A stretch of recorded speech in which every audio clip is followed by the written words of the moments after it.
આજરોજ વાંઢિયા ગામે જે ખેડૂતો પર થઈ રહેલું દમન છે એ વાંઢિયા ગામના કિસાનોની મુલાકાતે આવ્યા હતા, જ્યાં અમને જાણવા મળ્યું કે છેલ્લા 35 દિવસની અંદર 4 વખત કિસાનોની ધરપકડ કરવામાં આવી છે। અગાઉ પણ એક વખત લાઠીચાર્જ કરવામાં આવ્યો હતો। ગઈકાલે પણ પોલીસ દ્વારા ખૂબ મોટા પ્રમાણમાં ખેડૂતો પર દમન કરવામાં આવ્યું છે। બળજબરીથી એમને ડિટેન કરવામાં આવ્યા છે અને જ્યાં મારકૂટ થઈ હોય એ સીસીટીવી તો અહીંયા નથી, પરંતુ સરકારી એટલે કે આઈબીના રિપોર્ટ અને પત્રકારોની પાસે જે મીડિયાની અંદર સોશિયલ મીડિયાની અંદર વાયરલ થયું છે એ તમામની તપાસ કરી અને આ પોલીસ તંત્ર અને જે પણ પોલીસ દ્વારા દમન ગુજારવામાં આવ્યો છે તમામ પર કાર્યવાહી કરવામાં આવે, તમામને સસ્પેન્ડ કરવામાં આવે અને કોના આદેશ પર આ રીતે દમન કરવામાં આવ્યું છે એની સંપૂર્ણ જાણકારી મેળવી અને આની અંદર જો અદાણી કે અંબાણી જે પણ કોઈ ઉદ્યોગપતિના ઈશારે થયા હોય, એસપીના ઈશારે થયું હોય, પીઆઈના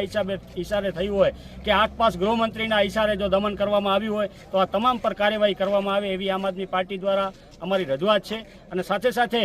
અહીંના સાંસદ અને 6 ધારાસભ્યોને પણ એક વિનંતી કરીએ છીએ કે આ રીતે જે દમન થતું હોય તો દમન રોકવાની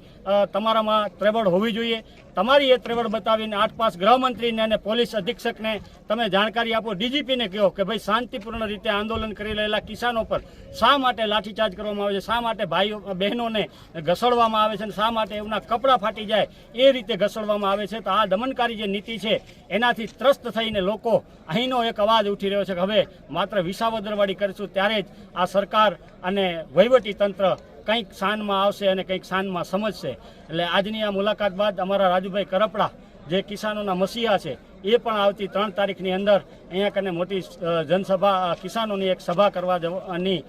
ખાતરી આપી છે અને આપના સૌના માધ્યમથી અમે પણ અહીંના કિસાનોને અને કચ્છ અને આખા ગુજરાતના કિસાનોને જગાડીએ છીએ કે આ એક માત્ર અદાણીની સાથે સાથે રિલાયન્સની પણ આ જ રીતે લાઈનો